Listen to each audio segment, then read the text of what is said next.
पहलगाम में एक दर्दनाक हादसा जो कि ये सामने आता है जिसमें टेररिस्ट द्वारा एक टूरिस्ट बस को रोका जाता है। सबसे पहले टूरिस्ट को नीचे उतरवाया जाता है, उसके बाद महिलाओं को अलग और मर्दों को अलग किया जाता है। उन मर्दों से उनका नाम पूछा जाता है और उसके बाद जो कलमा ना पढ़ सके या फिर जो गैर मुसलमान हो, उन्हें जो कि है गोली मारकर उनकी हत्या कर दी जाती है। महिलाओं का जब कहना था कि उन्हें भी क्यों नहीं मार दिया जाता, तो आतंकवादियों द्वारा साफ तौर पर यह कहा जाता है कि जाओ और अपने प्रधानमंत्री को बताओ कि किस तरह से हमने इस पूरे एक्शन को एग्जीक्यूट किया। कहीं न कहीं कहा जाए कि एक दर्दनाक हादसा जो कि ये सामने आया जिसमें काफ़ी लोग जो कि हैं उन्होंने अपनी जान गँवाई। पूरे देश में जो कि है इस वक़्त शोक की लहर नज़र आ रही है और करनाल में इस वक़्त हम मौजूद हैं।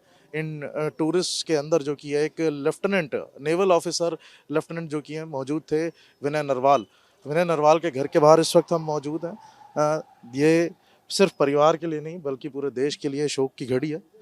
इस वक़्त विनय नरवाल के घर के बाहर हम मौजूद हैं। आप देख सकते हैं कि मातम छाया हुआ है इस घर में और सिर्फ़ इस घर में ही नहीं बल्कि कहा जा सकता है कि पूरे देश का ही कहीं न कहीं यही मंज़र है क्योंकि एक दर्दनाक अटैक जो कि है वो प्लान किया गया था। टेररिस्ट द्वारा जिस तरह से इस अटैक को प्लान किया गया, उसको लेकर काफ़ी ज़्यादा शोक पूरे देश में जो कि है वो नज़र आ रहा है।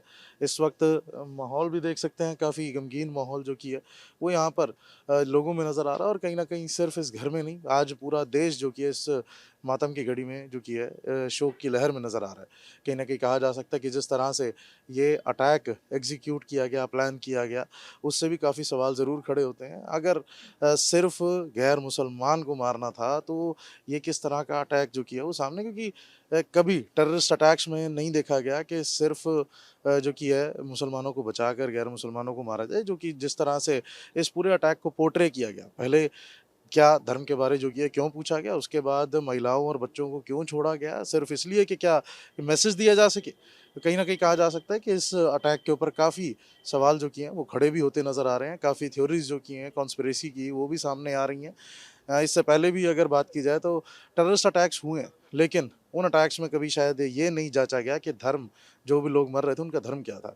बॉम्बे में जो अटैक्स हुए, बॉम्ब अटैक्स हुए उस वक़्त मस्जिद के पास ही बिल्कुल अटैक हुआ था, जुम्मे की नमाज़ उस टाइम जो कि अदा की जा रही थी, लेकिन तब भी आतंकवादियों द्वारा कोई रहम जो कि है वो मुसलमानों पर नहीं दिखाया गया। लेकिन आज 21 जो अटैक हुआ ये पहलगाम में, उस अटैक में किस तरह से जो कि है पहले मुसलमानों और गैर मुसलमानों को अलग किया गया, कलमा पढ़वा कर जो कि है उन्हें जाँचा गया कि वो क्या वो मुसलमान है या नहीं और फिर उसके बाद क्या उन्हें पता नहीं था कि जिन लोगों को छोड़ा जा रहा है, वो लोग जो कि है जाकर इस अटैक के बारे बताएँगे बाकी लोगों को या नहीं।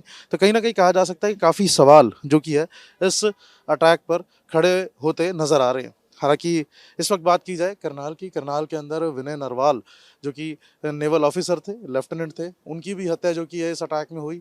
परिवार के जो मेंबर हैं इस वक़्त काफ़ी ज़्यादा दुःख में नज़र आ रहे हैं और कहीं न कहीं कहा जा सकता है कि बात करने की स्थिति में नहीं है। सुरेंद्र नरवाल हमारे साथ इस वक़्त मौजूद हैं, पैतृक गाँव से हैं और जो कि अंकल थे विनय नरवाल के। सुरेंद्र जी, आज काफ़ी गमगीन माहौल है और हालाँकि पूरा देश इस वक़्त इस शोक की घड़ी में है।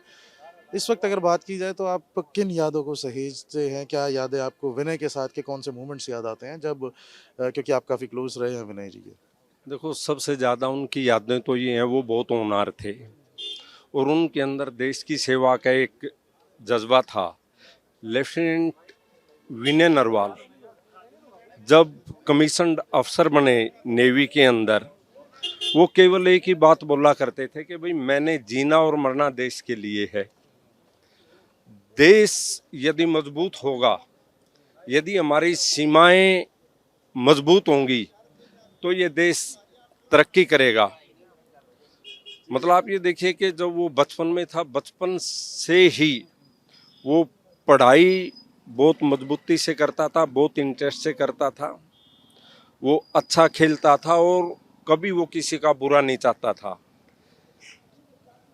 सारे के सारे, चाहे परिवार के लोग थे, चाहे रिश्तेदार सगे संबंधी थे, लेफ्टिनेंट विनय कुमार जी सबके बीच अधिकारी बनने के बाद भी एक बच्चे की तरह ही उसका बिहेव रहता था। वो हमेशा अपने आप को डाउन टू अर्थ रखता था और देश हित को वो हमेशा आगे मानता था कि मेरे लिए देश ही थी सबसे ज़्यादा है। लेकिन जितनी खुशी से परिवार के लोगों ने उसकी शादी की थी, और अभी लेफ्टिनेंट विनय कुमार की जो पत्नी थी, हमारी पुत्रवधू, उसका तो अभी हाथों की मेहंदी भी नहीं सूखी थी, लेकिन आतंकवादियों ने, मौत के क्रूर हाथों ने उनको हमारे से छीन लिया। परिवार ने एक अपना बेटा खोया, देश ने एक नौजवान अधिकारी लेफ्टिनेंट विनय नरवाल को खोया। तो ये बड़ी दुख की बात है। दुख ज़रूर है इस वक्त। और सरकार से आप क्या मांग करेंगे? किस तरह से जो कि है आपको लगता है कि अब सरकार को इस चीज़ पर एक्शन लेना चाहिए? क्योंकि टूरिस्ट जो कि हैं पूरे देश से वहाँ पर पहुँच रहे थे, लगातार पहुँचते हैं। टूरिस्ट जो कि प्लेस है और काफ़ी लोग लगातार जाते हैं, और ऐसी कोताही ना इंटेलिजेंस को कोई खबर थी, ना किसी तरीके की कोई इनपुट मिला, और इतना बड़ा अटैक प्लान करके, एग्ज़ीक्यूट करके आतंकवादी चले जाते हैं। देखो, ये बड़ा एक, कहीं ना कहीं मैं ये तो कहूँगा कि कुछ ना कुछ सिक्योरिटी लैप्स तो ज़रूर रहा होगा, लेकिन आतंकवादियों ने जिस तरीके से आर्मी की ड्रेस पहन करके गुमराह किया लोगों को, और जो जम्मू कश्मीर धरती के ऊपर एक स्वर्ग बोला जाता है, और वहाँ पे जिस तरीके से पूरे देश के कोने कोने से टूरिस्ट वहाँ पे जाता था, उससे पूरे के पूरे प्रदेश के लोगों को भी जो एक रोजगार मिलता था, उसके ऊपर भी एक बहुत बड़ा वहाँ के लोगों को नुकसान हुआ है। और इसके साथ साथ जिस तरीके से वहाँ पे हमारा जो देश की आर्मी चीफ्स ने, हमारे देश के डिफेंस मिनिस्टर ने, होम मिनिस्टर ने, हमारे देश के प्राइम मिनिस्टर ने, और देश की समस्त विपक्ष की पार्टियों ने जिस तरीके से एक चीज को एकजुट होके कहा है कि भाई हम इन जो आतंकवादी जो सीमा पार से हो रहा है या देश के अंदर से हो रहा है, हमने इसको सख्ती से कुचलना चाहिए, और उसमें देश की ताकि एकता और अखंडता वो बरकरार रहे। ये देश की एकता और अखंडता के लिए भी उनके ऊपर सख्त से सख्त कार्रवाई की आवश्यकता है। और जो जड़ें हैं जहाँ पे इनकी, जहाँ से इनको पाला पोसा जाता है आतंकवाद का, और उन जड़ों को बिल्कुल नष्ट कर देना चाहिए। कब तक भारत माता अपने सपूतों को खोती रहेगी? कब तक इन निर्दोष लोगों को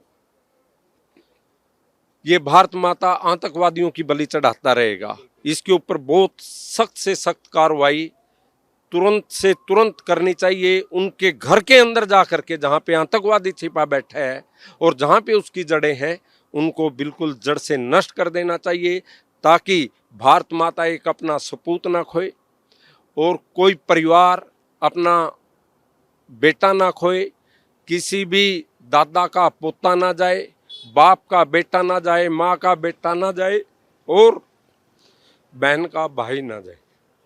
सुरेंद्र जी, बहुत दुख की घड़ी है, और सिर्फ आपके परिवार के लिए नहीं, पूरे देश के लिए दुख की घड़ी है। ज़रूर पूरा देश इस वक्त आपके साथ खड़ा है इस दुख की घड़ी में। खास तौर पर कहा जा सकता है कि अगर बात की जाए जिस तरह से ये पूरा अटैक एग्जीक्यूट किया गया, कहीं ना कहीं सिक्योरिटी एजेंसीज पर, और इनपुट जो कि जो इंटेलिजेंस द्वारा दिए जाते हैं उन पर भी जो कि काफ़ी सवाल खड़े हो रहे हैं। और जिस तरह से ये पूरा अटैक प्लान किया गया, एग्जीक्यूट किया गया, मिलिटेंट्स जो कि हैं वो मिलिट्री की ड्रेस में जो कि यूनिफॉर्म में नज़र आते हैं। उसके बाद महिलाओं को अलग किया जाता है, मर्दों को अलग किया जाता है, पुरुषों से जांचा जाता है कि कौन हिंदू है, कौन मुसलमान है, कौन गैर मुसलमान है। गैर मुसलमानों को मार दिया जाता है। और ये तमाम चीज़ें जो की हैं, महिलाओं को कहा जाता है कि आप जाके अपने घरों पर अपने प्रधानमंत्री को, अपनी सरकार को ज़रूर बताएं कि किस तरह से उनके द्वारा इस अटैक को एग्जीक्यूट किया गया। कहीं न कहीं कहा जा सकता है कि किसी कॉन्स्पिरेसी की बू भी ज़रूर इस पूरे अटैक में नज़र आती है। और इस वक्त पूरा देश कहीं न कहीं इस वक्त शोक की घड़ी में नज़र आ रहा है। पूरे देश में एक शोक की लहर जो कि इस वक्त देखने को मिल रही है।